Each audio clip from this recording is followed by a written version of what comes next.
Okay, we're going to get into section 7.3, which hopefully will be a lot of review material since we've talked about a lot of these graphs in past videos, and you've probably even seen them in previous math classes. But we're going to talk a little bit in this section about graphing functions.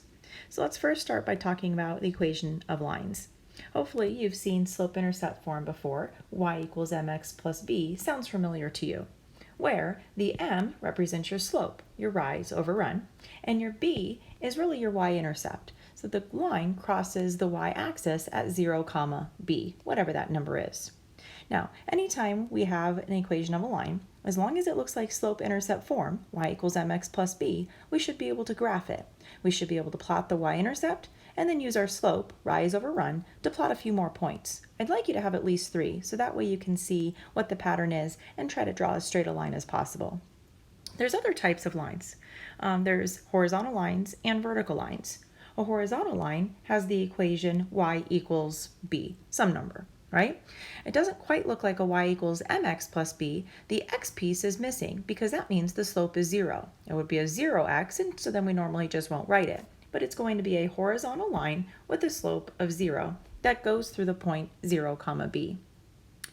There's a vertical line also. That equation looks a lot different. That equation doesn't have a y equals, it has an x equals.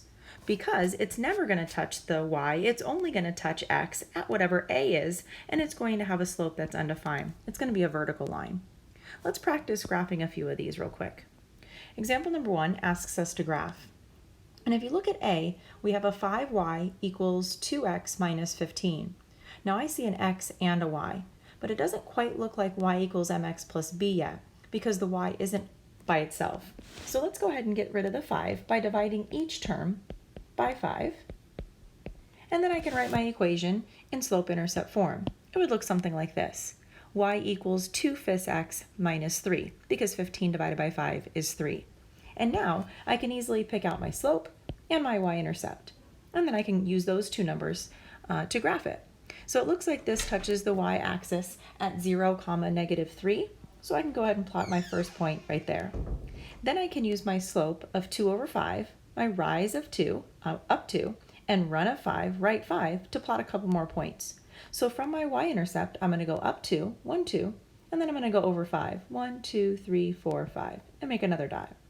Do it again. Go up 2, 1, 2, over 5, 1, 2, 3, 4, 5. Or you could actually go down 2 and left 5. Negative 2, negative 5 would look something like this, and you would still be following that same pattern of your line. So as long as we can put it in slope-intercept form, y equals mx plus b, we should be able to quickly graph it without making a table of values. All right, look at example number 1b. It asks us now to graph x equals negative 2.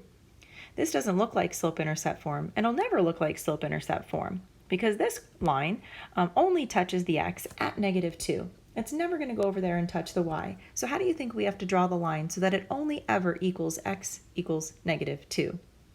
Yeah, that's a vertical line. So I have a vertical line that touches the x-axis at negative 2 and has an undefined slope. Make sure you're comfortable graphing lines, both in slope-intercept form and horizontal and vertical lines, without having to use a table of values.